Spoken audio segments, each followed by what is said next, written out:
Welcome to MTS Technik Workshop. My name is Kacper, I am an engineer here, and in this video I will tell you everything you will ever need to know about our coilover suspension kit designed for BMW E39 5 Series sedan with rear-wheel drive. We offer this kit in two variants, street and stance. To match your expectations, they differ in spring stiffness. We have equipped this kit with 4 threaded shock absorbers finished in a gold zinc coating for durability and looks. All 4 feature the hexacoil adjustment nuts.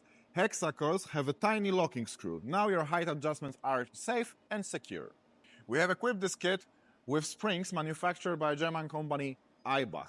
On the front, we've got ERS type springs with a linear characteristic.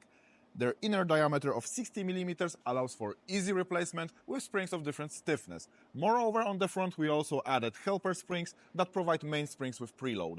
On the rear, we've got coilover progressive springs ensuring maximum comfort and excellent driving characteristics.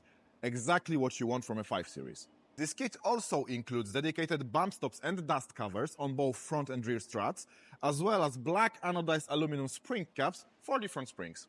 You can also order this kit with camber plates. Camber plates allow for smooth adjustment of camber angle and modification of caster angle. Ours are made of black anodized aluminum and steel and utilize a uni-ball bearing, ensuring rigidity and reliability. You want to upgrade later? Okay, you can order the camber plates separately from our website. Of course, we also included an adjustment wrench, 2 MTS Technik stickers for your car, your toolbox, or whatever you want to stick into, and any necessary documentation such as installation manual or TUV certificate. Thanks for your attention.